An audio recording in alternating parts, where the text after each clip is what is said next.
Net zero emission telah menjadi cita-cita seluruh negara di seluruh dunia untuk mentransisikan energinya menjadi energi yang lebih bersih, ramah lingkungan, dan terbarukan.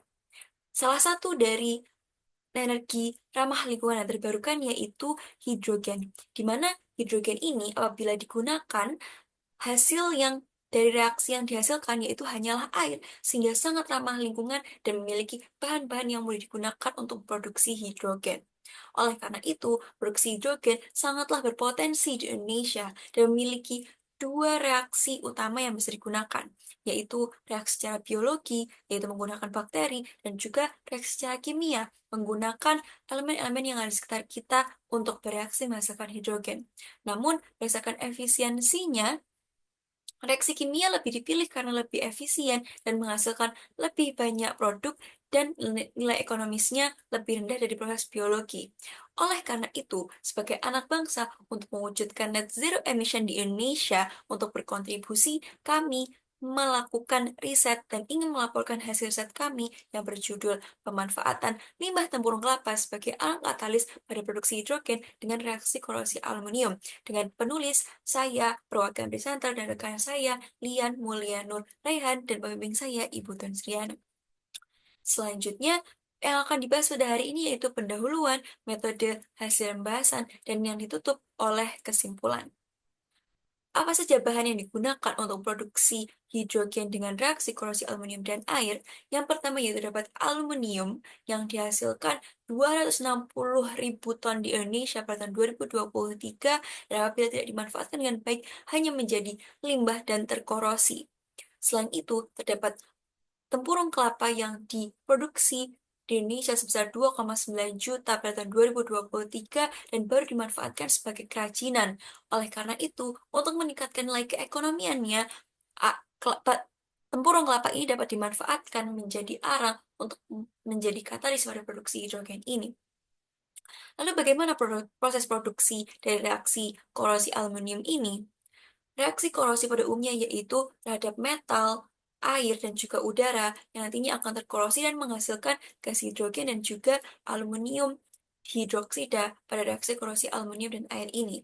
Tetapi reaksi ini berlangsung sangatlah lama, yaitu bertahun-tahun, sehingga memerlukan senyawa bantuan yaitu senyawa basa natrium hidroksida. Reaksi tersebut seperti reaksi yang tercantum pada nomor satu, dan kemudian untuk limbahnya dapat dikembalikan menjadi senyawa basa kembali dan menjadi aluminium hidroksida yang berbentuk air yang jika dibuang ke lingkungan sangatlah aman dan ramah lingkungan. Lalu bagaimana peran arang dari tempurung kelapa? Arang dari tempurung kelapa tersebut akan diaktifasi menjadi karbon aktif yang kemudian senyawa natrium hidroksida ini akan diimpregnasi ke dalam arang katalis yang telah diaktifasi dan menjadi katalis heterogen atau katalis yang memiliki fase yang berbeda dari reaktannya, yaitu reaktannya air berfasa liquid dan katalis berfasa padat dari limbah tempurung kelapa.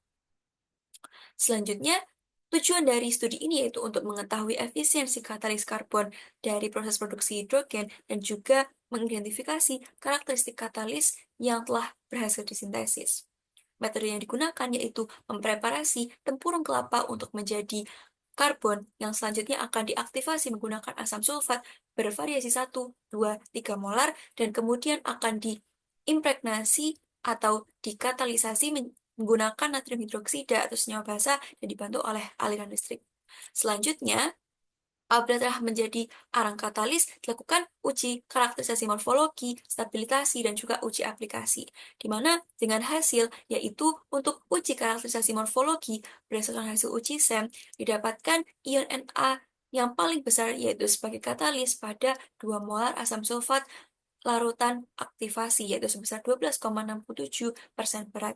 Selanjutnya, untuk hasil stabilitas arang katalis itu dapatkan 332 derajat Celcius karena reaksi ini bersifat eksotermis atau menghasilkan panas, sehingga reaksi yang digunakan yaitu reaksi yang bersuhu tinggi dan katalis ini perlu dijaga kestabilannya agar performa dari katalis ini terjaga. Selanjutnya, untuk hasil uji aplikasi produksi hidrogen dari reaksi korose aluminium dan air ini telah dilakukan dengan memasang balon sebagai indikasi gas yang dihasilkan. Dan hasil yang paling efisien, yaitu pada 2 molar asam sulfat, yaitu mengoksidasi aluminium sebesar 78,4% berat.